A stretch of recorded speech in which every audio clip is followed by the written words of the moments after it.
Hello and welcome to another episode of Toonami Pre-Flight. I'm Gil. I'm Jason. And today we're going to talk Mare, some of our favorite children's books. Jason didn't fart. That was more our... The Mare stunk up the room. It's true. We got a video game review from Dennis, and we have a Bloom Room and a couple other goodies. From Bloom, Steve. So let's... Man name of Steve. Man named Steve. I like to. From now on, when I talk about anyone's names, I want to do the Steve rule. Name of Steve. My friend, name of Steve. Oh, there it is. How do you feel about your friend named Mare? Mare. Now, I don't. Does it have that circle? Because I think it has an umlaut. I believe it is. When I've seen it online. I believe it is an umlaut. Yeah. I don't know what that symbol is. We're going to leave that there and not correct it because. Who cares? Who cares? But I think it's supposed to be an umlaut over the A because it's Mare. It's making you say the A the flat way, I guess that is. Mare. But anyway, so Mare was a manga that ran for a good while in the early 2000s. And then we picked it up for, or at least our programming department, let's be clear, this decision was not made by us, Toonami employees, to pick up for Jetstream. No. But our programming department decided to pick it up for Toonami Jetstream, which was, as it turns out, ahead of its time. Yeah, jinx. Ahead of its time streaming service where you could stream new anime. We should have called it Toonami Jet Roll or something. But I think it was a little too far ahead of its time because most people still couldn't really stream. They didn't have a setup to stream video. Yeah, I mean, it was... But it did pretty well. It lasted for a while, and then they decided, of course, right before the streaming boom, they decided to choke off the money stream and shut that one down. Yeah, I mean, it lived longer than anyone Toonami thought it would. Yeah, we kept going after Toonami was gone. So Toonami Jetstream picked it up, and then our programming department decided, well, I mean, if I guess they had it for free, so they were like, yeah. let's throw it on and see if it does any numbers on Toonami. I think was their thinking, and they showed us an episode and said, "Would you guys want to show this?" And we said, "Fuck no," and they said, "Tough shit," and we ran it anyway. And it, perhaps not surprisingly, tanked. Although, there is an audience for Mare because it lasted 150 or so episodes. Yeah, Viz licensed 52, I guess, of them. They dubbed 52, but there's another... And there's 102 total. That's so crazy. We showed it for like 6 months. Did we show it that long? I thought it was until May. Wow. We premiered it December 23rd, traditionally not the most watched night of television. The week of Christmas. The totally, whatever week. No one's watching TV. Yeah, so you eat one before Christmas, one before New Year's. So that's why you're 3 weeks in before anyone starts watching TV again. And that was why our promo was, it was a mixed promo for Prince of Tennis and Mare, because they premiered at the same time. It was like Jetstream leftovers premieres. And they were like... We tried to call it that. And they only told us 2 weeks before or something. We had no time. And they were like, here you go. Here's the first episode of each. Make a promo. Say it's coming. We were like, okay. At that point, there had been a restructuring of the way Cartoon Network ran promos. So there really weren't Toonami promos running really much at all anymore. Yeah, there was a priority order, and they limited it to stupid priority 5. order.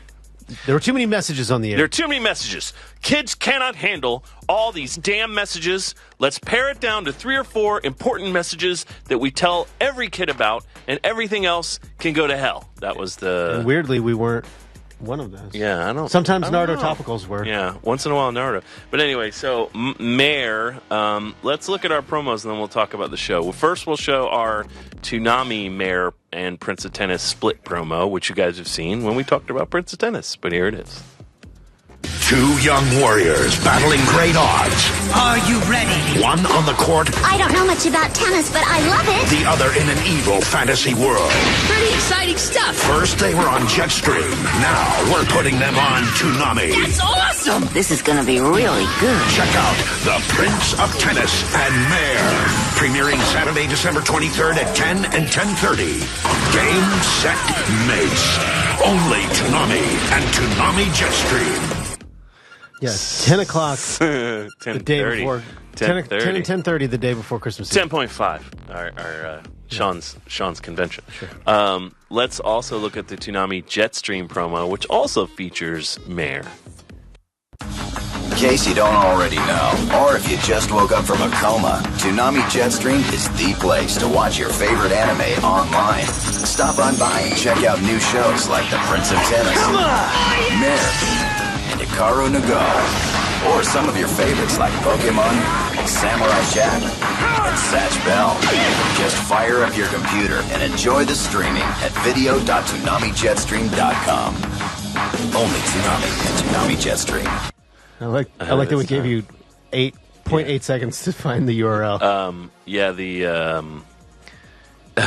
Every time I see Tom Ford, I think of Gil knows the story, but we had an employee meeting where we unveiled that look for Tom, and a fellow employee who has since moved on to greener pastures, but made a joke about it, which he was being arguably a jerk, but it was still a funny joke and makes me laugh every time. Yeah. When we showed that footage, he just said, "What's up, little dudes?" And it's a better version of that, but that's kind of what it is. Yeah. I mean, there's no denying that. But shout out to him. He's moved on to bigger and better things. So, Mare, the plot of Mare is basically the plot of many fantasy things, which is kid in the real world. He's playing this fantasy game, and then he gets sucked into the world of the game. Or the book. The book, yeah. So it's like he's like weak, can't. It's like the classic can't see very well. He's like big glasses. He's a nerd, yeah. And then when he goes into the Mare world, he's a hero. And his girlfriend's there, and he has all these abilities, and are they called arms or arms? Arms, which are people's sort of abilities. And there's an overall plot line, but I'm gonna just break it down for you guys. I think this show's terrible, and it was very grueling to try to rewatch it. I don't know how it lasted 102 episodes, but it is. I guess it's a sort of a toy show, but it's hard to tell what the toys would be. I mean, I don't know. I don't think it was a toy show. It's just not good. It's like the dub's not good, the writing's not good, the story's not good, the animation's kind of like... It's well mustachioed, though. Subpar. I mean, it does have that guy, who, where that is pretty great. That's pretty great. But just watch Bobobo if you want weird shit like that. So... I would say, for me personally, in the dark later days of Toonami, this was one of the worst things we showed. Yeah, top 10 for sure. By the way, if you're a fan of Mare, then more power to you. I am not talking shit to you. I'm just saying it's not for me. Not my cup of tea. What was your... Because they showed it to us. And we were like, no, we definitely don't want to show that. And they were like, cool, you're showing it in a couple months. It just doesn't do anything that I want a show to do. It's not... It's not good. Yeah, it's just not... What I find interesting is not what they're trying to do. So, I don't think... I'm over here, I'm trying to... My interest lies more in over here in the good things area. You guys are, working in this bad zone that doesn't grok for me, man. Pretty much. Yeah. Yeah, I'm not looking for a romance wish fulfillment Fantasyland show. I mean, let's be real, you are, but it's called Hellsing when it's for you. Well, that's what I'm saying. My idea of that world is not this world. Yeah. I mean, it's a kid show in a way that, look, and a lot of Toonami shows are kid shows, even now, get considered kid shows in Japan, or at least for adolescents. But Mare feels like truly a kid show in a way that makes it feel like it doesn't belong on to. There's no darkness in Mare, at least in the stuff I've seen. Yeah. I, of course, could be wrong. So someone who's watched all 102 episode could tell me, in episode 85, some crazy shit happens. Okay. But I think that... They should have put that in episode 1. But I think that it is just an example of an assembly line anime that they exist now, but they definitely existed in the mid to late 2000s of just roll them out, and this one feels like that. No offense to Mare lovers. So go check it out if you want to see Mare. We rarely just take the time to just definitively shit on a show, but unfortunately, Mare, you deserve it.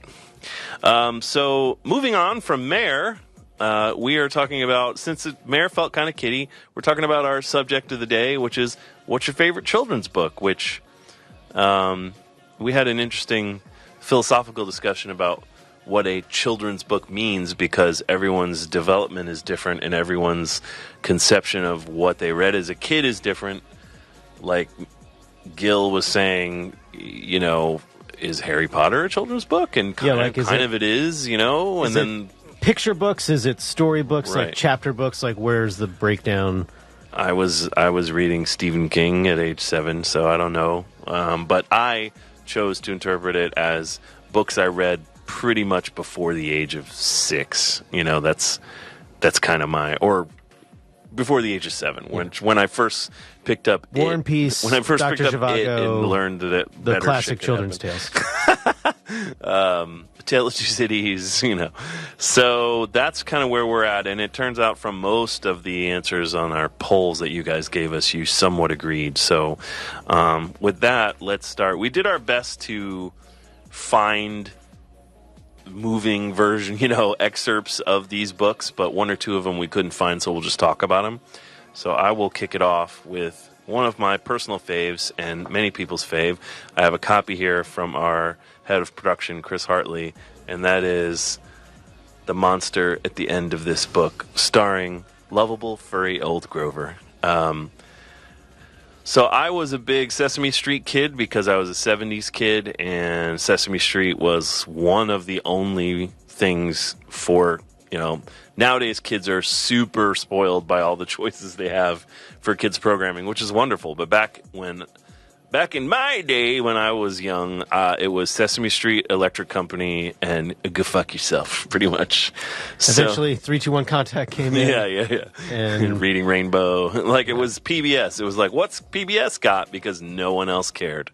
Great Space Coaster. So I was a huge Grover fan. Of course, Oscar the Grouch was my favorite. But Grover and Cookie Monster were second favorites. My allegiances through life generally lie with furry monsters.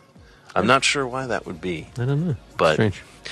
So anyway, the concept of the monster at the end of this book, and one of the reasons I think it's endured as a children's classic and won a billion awards, and still you can find it in bookstores today, is that it's actually a psychologically complicated idea, but it really, the writer, his name is, where is his name? I think it's pronounced Grover. John Stone, who was a writer for Sesame Street. So apparently the intent behind the book was to basically write a book where kids were rewarded for getting finishing. To the end. Yeah. So it's just teaching you how to get to the end of a book, really. But also it's kind of teaching you a deeper lesson, which is that your conception of what's happening might not actually be what's happening, that you, in fact, spoiler alert, may be the monster. That's some deep 70s. Because throughout the book, Grover is begging you not to turn the page, and you keep turning the page. Fuck you, Grover. You keep turning the page, and he keeps coming up with obstacles and trying to reason with you and finally begging you. And then when you get to the end, you find out that Grover himself is the monster at the end of the book, and he Spoiler alert. is embarrassed and tries to play it off like, oh, I knew. I was down. I knew it was me. I was just joshing with you. So it's humorous. It's great if you love Grover. It has some wonderful illustrations. So I looked online and I found someone did an somewhat animated version of the book, which is pretty great. And I think it was an amateur animator. So we're just going to check out one sequence from the book, so check it out. All right.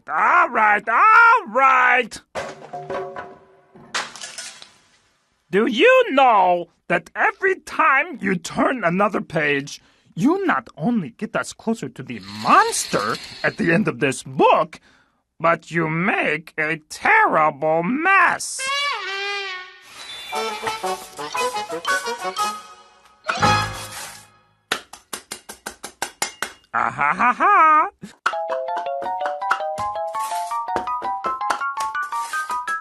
This will stop you from turning pages. A heavy, thick, solid, strong brick wall. I would just like to see you try to turn this page.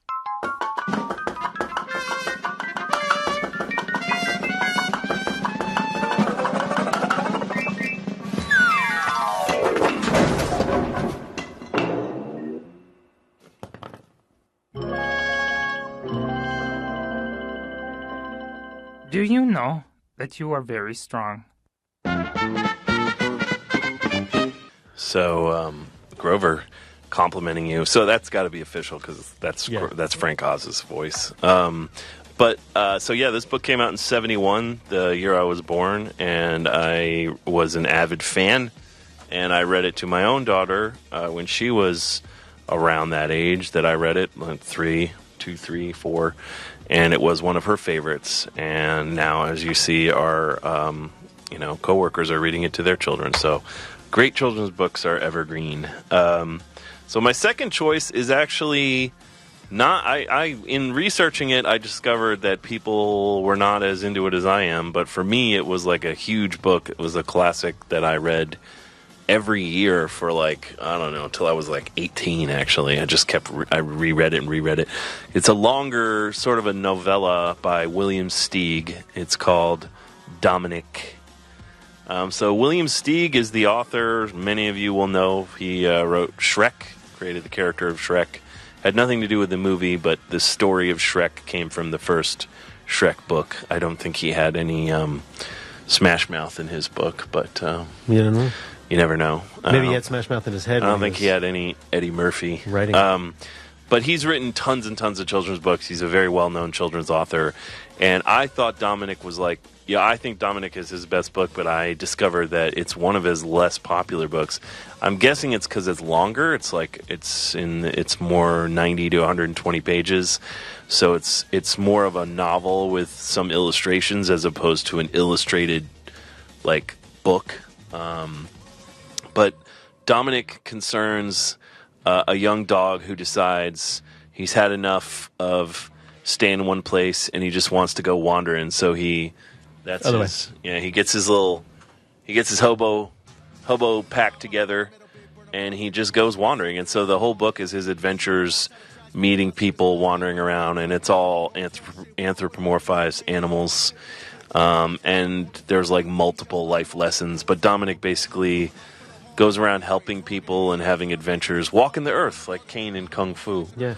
And he ends up running afoul of some weasels and some bad guys, and then by the end of the book he discovers that he wants to be home and that he's had enough of adventuring, and the greatest adventure is staying home.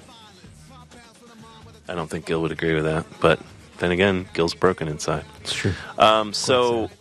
So I loved this book so much when my mom read it with me when I was 5, and I loved it so much. You didn't like being 5?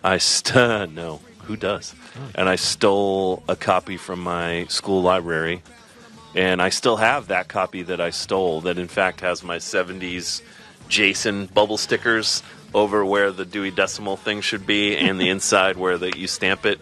I put Jason stickers, so my mom would be like, "Where'd you get that?" I was like, "Oh, it's a friend. Someone found it on the street. Had stickers of my name on it. I don't know." So I still have my stolen version, so I apologize. Maybe that's why it's not so popular. Maybe. Kids were stealing Everyone it out who of read the it library. stole one. I apologize to the Schenectady Municipal Library for my theft of Dominic and perhaps one or two other books. Maybe you should make a donation. Nah, I don't feel that guilty. Right. I'm apologizing. Fair enough. So I kept my copy of Dominic, and I used to read it sort of as a ritual every year around November because it feels like a very fall book to me. When you get the Wanderlust. And it's just awesome. I would say if you have a kid you're ready to move from the very short books into sort of a longer, multi-part, adventure that you read with your kid over multiple nights, I think Dominic would be a good one. I read it to my daughter. she was into it and then didn't want to read it again. So she wasn't as into it as I was, but she was into it. She's more of a Mouse and the Motorcycle type. I love me some Mouse and the Motorcycle. I almost picked that. So Dominic, a classic, an underrated, it turns out, classic, and it's worth stealing. Moving on. I give this 2 thumbs stolen. 2 steals. So my final choice is a well-known classic, was big in the 70s and then got big again in the 80s when the movie came out, and that is Mrs. Frisbee and the Rats of Nim by Robert C. O'Brien. This is another book you can still find on shelves today. Stolen from the library. So I read the book after the movie. That's what I was gonna ask, the movie came out in '83. I saw the movie and then read the book. Yeah, I saw the movie and then read the book, and they're very different. But I like the book a lot. I love them both, to tell you the truth. The movie is one of my all-time favorite animated films. I forgot to bring it, but I have a framed animated cell from the movie that hangs in my bedroom wall. I was supposed to remind Jason, but I thought it was in his office, so I was going to remind him when we were leaving. Is what it is.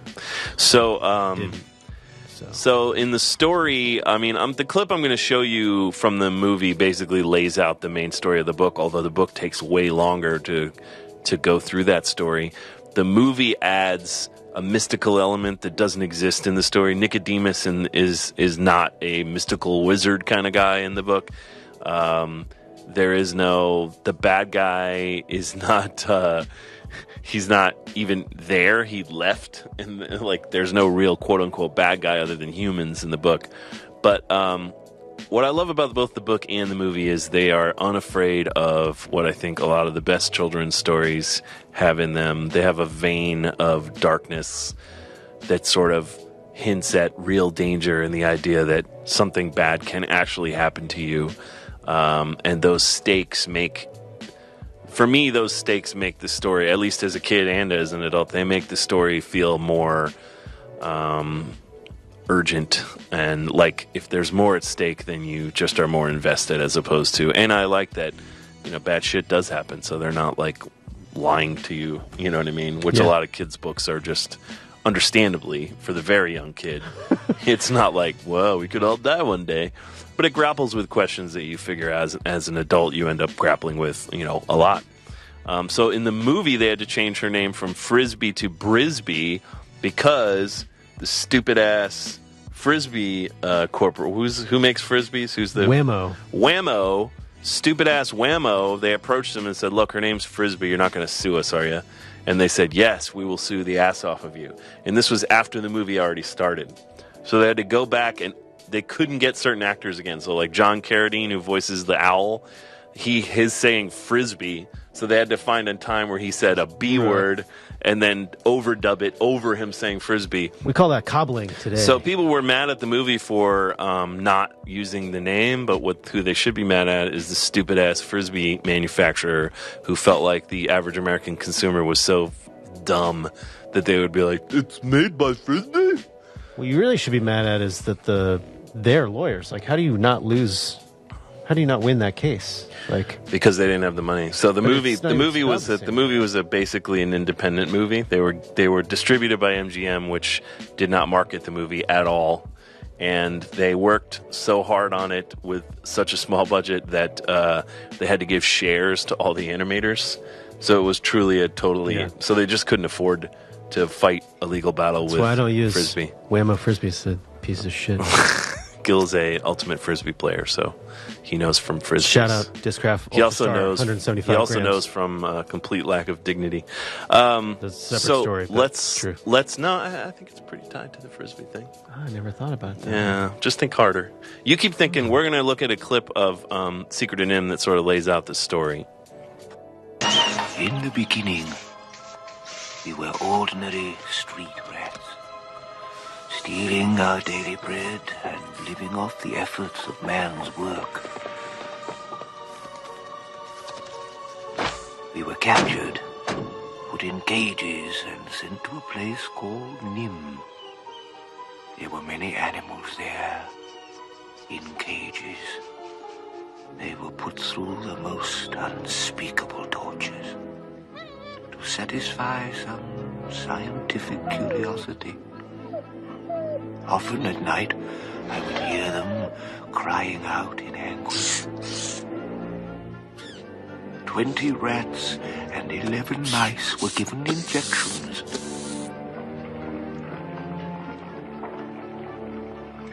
Our world began changing.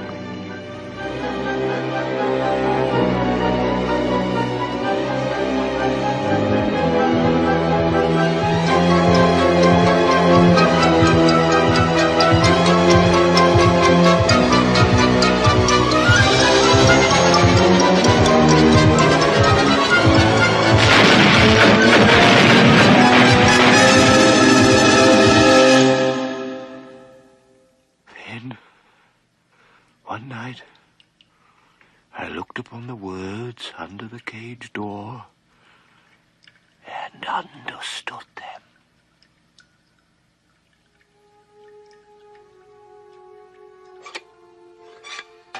We had become intelligent. We could read. The miracle was kept secret from the scientists. And in the quiet of the night, we escaped through the ventilation system. The mice were blown away.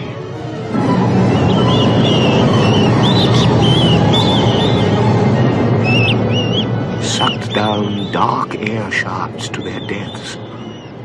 All except two, Jonathan and Mr. Ages. We were trapped by a locked door on the roof. It was Jonathan who made possible the unlocking of the door.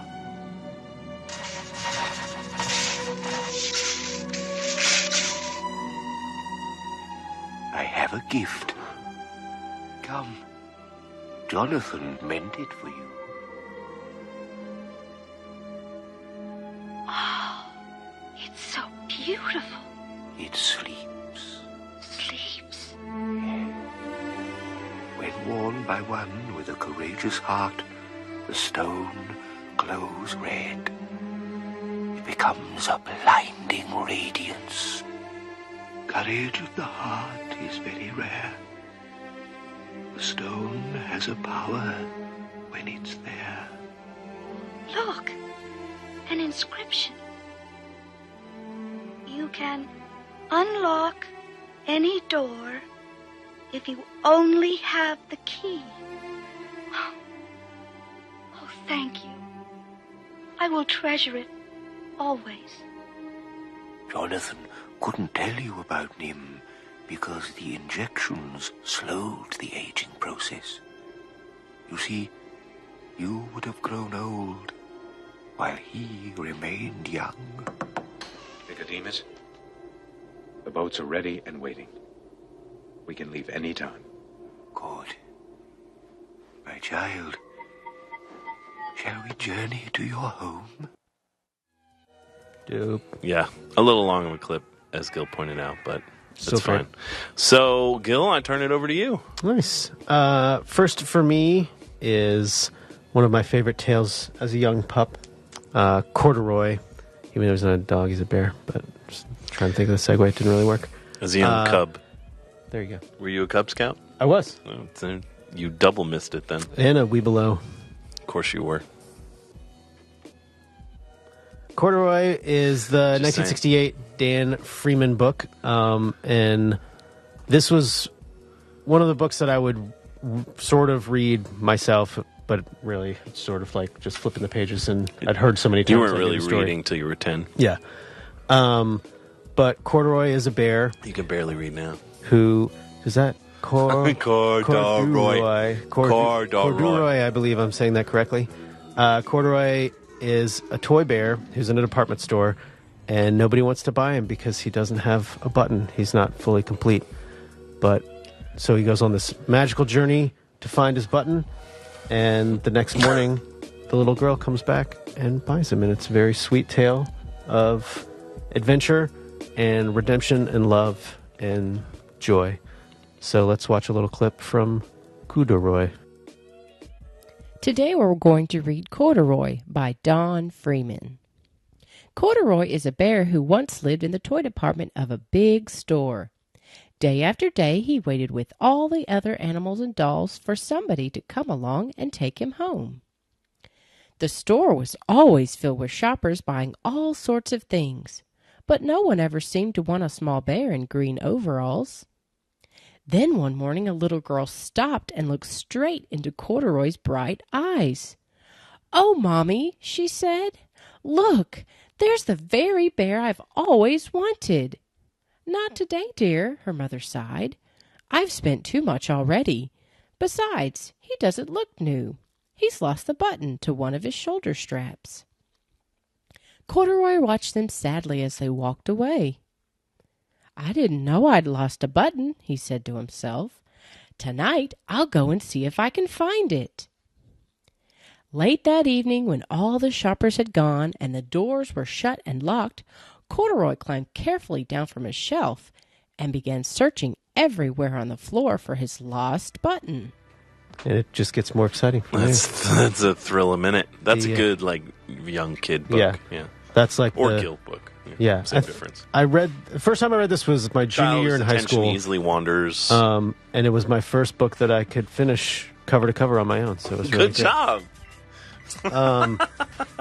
The next for me is Alexander and the Terrible, Horrible, No Good, Very Bad Day,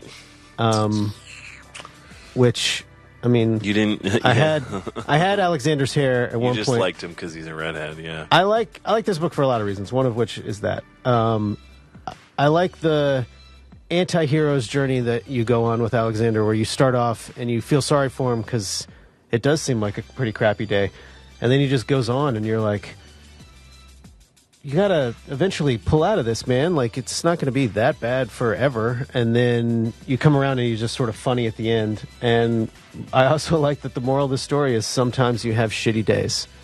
And as a kid's book, I think that that's an important lesson to learn. Alexander wants to move to Australia, and even in Australia, there are bad days. I know. I wish he kissing would. on TV, and I hate kissing. I wish he would have moved to Australia and shut his mouth. So this, I don't like him. I like him. This is my section. Tough shit. Tough shit is my section? No, tough shit. Sometimes we have bad days, Alexander. Yeah, that's the whole moral of the story, Jason. So I'm helping. Yeah. I can treat him however I want, because if he has a bad day, it's the moral of the story. Okay. This is a clip from an animated piece that Why wouldn't you do the live action movie? That HBO... Just kidding. I think that HBO made... early on, so this is sort of the beginning of the book. 80s. They make a weird musical intro thing, but this is just the beginning of the story. It's like, it starts with having a bad day. Well, you know, if they did it now, it would be I had a bad day. Yes. So, tell me no lies. Did you? I didn't even bother. Did you watch? Was the live action one? Yeah. Was that Bella? No. I mean, perhaps it's becoming clear, but I never liked this book as a kid. But yeah, I heard the movie was terrible. Yeah, the live action seems like a bad idea for a live action. A kid acts like a dick for 2 hours is like, that gets a little tiring. It gets a little tiring in the book. It's like, it the book is minutes. like 4 pages long.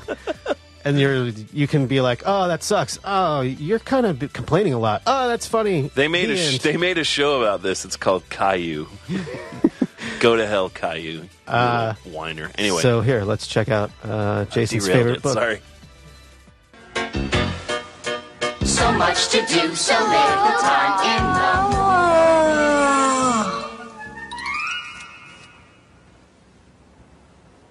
I went to sleep with gum in my mouth, and now there's gum in my hair.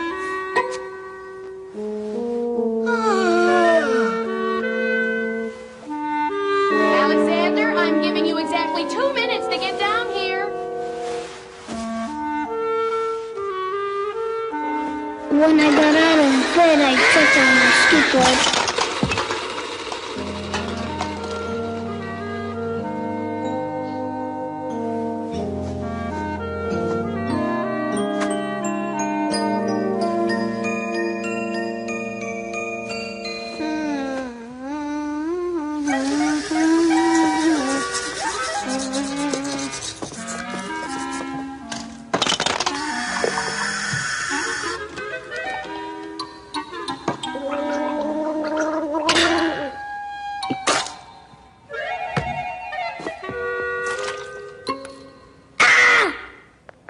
And by mistake, I dropped my sweater in the sink while the water was running. Where's that dumb yo-yo anyhow? Hey, Timothy, have you seen my yo-yo? Ah! I could tell it was going to be a terrible, horrible, no good, very bad day. Indeed it is, my friend. Yeah, Jesus. Pulling out for Good Alexander. Lord, kid. Get it together. Get a friggin' grip. That's Lazo some mornings. He When he comes to work and yells at us and then turns it into our very bad day. Yeah.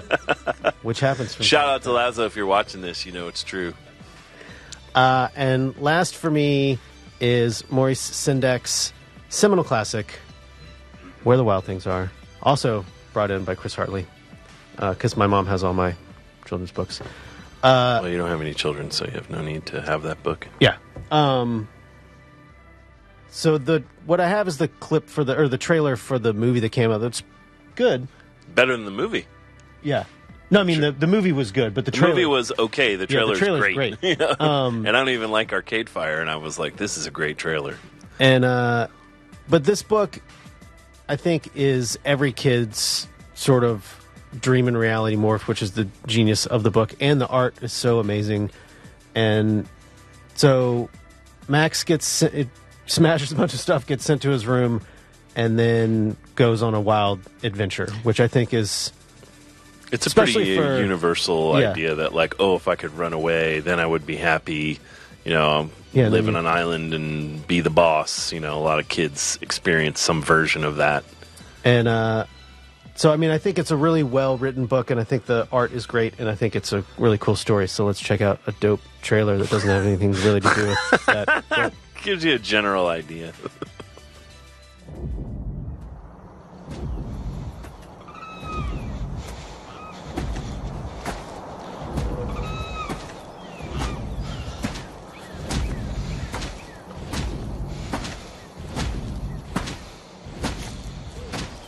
I didn't want to wake you up, but I really want to show you something.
Yeah, the movie's a little too clever for its own good, but it does a good job of deepening everything and sort of giving it more resonance, I think. yeah, I mean, you get his sort of life backstory.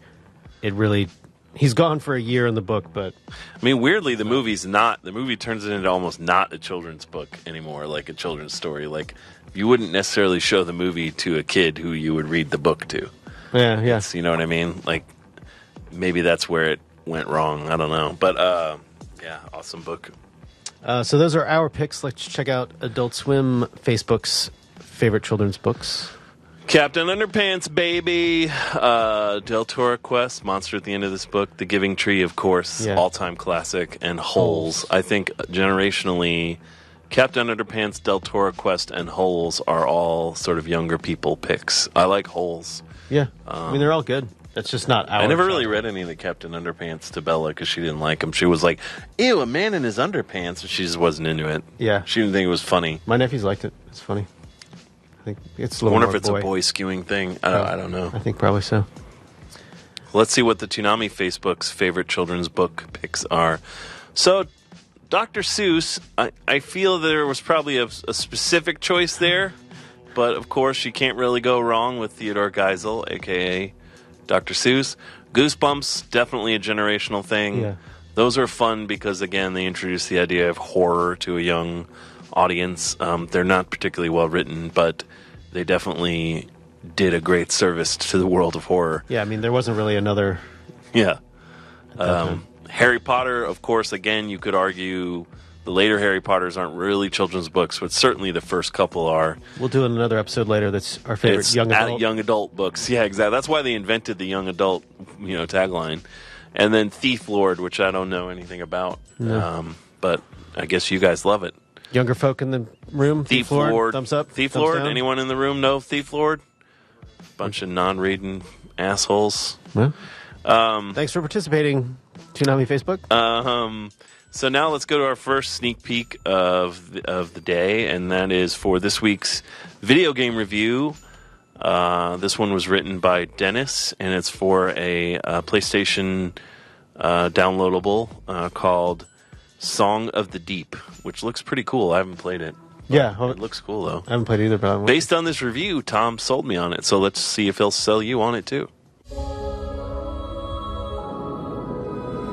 Well, it's the heart of summer. Time to cool down and take a break from all these shooters by sinking into Song of the Deep. You play as Marin, a little girl in search of her dad who's been lost at sea. Explore the depths in your makeshift submarine, but be careful. The underwater world is a dangerous place full of mythical beasts, deadly traps, and tough puzzles. As you sink deeper, you'll upgrade Marin and her sub with powerful new weapons and abilities. Eventually, you'll unlock the sonar and free dive modes, allowing access to hidden areas. In dive mode, you can still fight off the denizens of the deep, but you'll have to leave the safety of the sub to get all the goodies. On the downside, it's pretty short, only about 8 hours, and in the end, your sub becomes so powerful that it makes the final battle one of the easiest I've ever played. That aside, it's still a pretty fun quest, discovering the wonders of the sea and the magic that lies beneath. We give Song of the Deep a 7.5 out of 10. Dive her down. Looks pretty fun to me. Yeah. I'm in the middle of a few other games, but I'm going to circle back to that one when I'm done. And then we have this week's topical for our upcoming episode of One Punch Man, which will be episode 5, I believe. So check out our topical for One Punch Man that will air Saturday night. On the next all-new episode of One Punch Man. So we're just having a practice bout, right? Not fighting for real? Yes, but I want you to go all out. Even Master Saitama cannot explain it. The secret to his incredible power. This fight may finally give me some insight. That was close. Could have burned my clothes. One Punch Man, Saturday at midnight. Love One Punch Man. No doubt. And then we have a special short episode of the Bloom Room this week. And I think Steve is in Anime, Iowa. And this is a brief account of his adventures in Iowa. Take it away. Anything else to say? No. All right. Hey, Toonami. In the airport again? Yes, yet again. On my way to Iowa for Anime Iowa in Coralville, Iowa. No idea where that is. Discover it with me, won't you? Cons are always fun on the inside, but this one was amazing on the outside. As you know, I like to go outside. Oh, look what people are missing. Taking a walk through the woods, kind of decompress from the flight and the trip, and set myself up for another convention. In the wetland park, I had a chance to commune with nature, like dirty turtles. You nasty. Get off that nasty water, turtle. Look, he said square up. Hunting for beavers. Found one. And because it's in a place called Coralville, there had to be fossils, right? found one of those too. So a lot of people here are looking for Pokemon. Guess what? I found one. Even a walk through the grass was incredible. Thousands of grasshoppers desperately trying to jump out of the way from being stomped. And what better way to finish off the weekend? Burger and Tots. Oh yeah.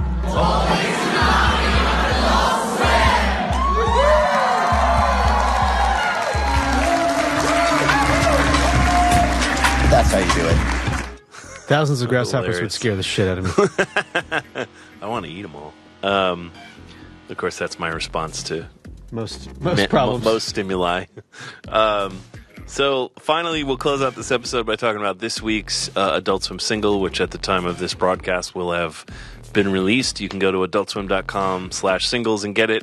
Of course, there will be a new one for the many weeks to come every week. So this week's is Against Me, a great band, and they very graciously agreed to step in when someone else dropped out, and we are super psyched. So let's sample that track from Against Me. I once was struck on you, so very stonefully compelled. Now I'm not sure you ever were.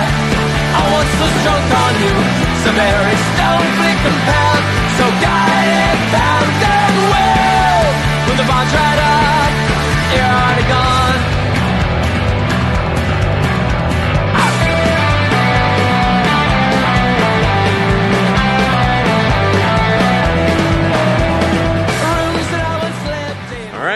That'll do it for this week. Yeah, so thank you for watching. Hope you're not too mad. We crapped all over Mare. Yeah, and my book choices. No, only one. Let's not go overboard. I have feelings. Sometimes. Anyway, we both agree that Alexander's a dick. It's true. It's just your tolerance for reading about someone being a dick. Fair enough. It's not that it's badly done. I accept your apology. It's a subject matter. Apology accepted. See you next week. Bye.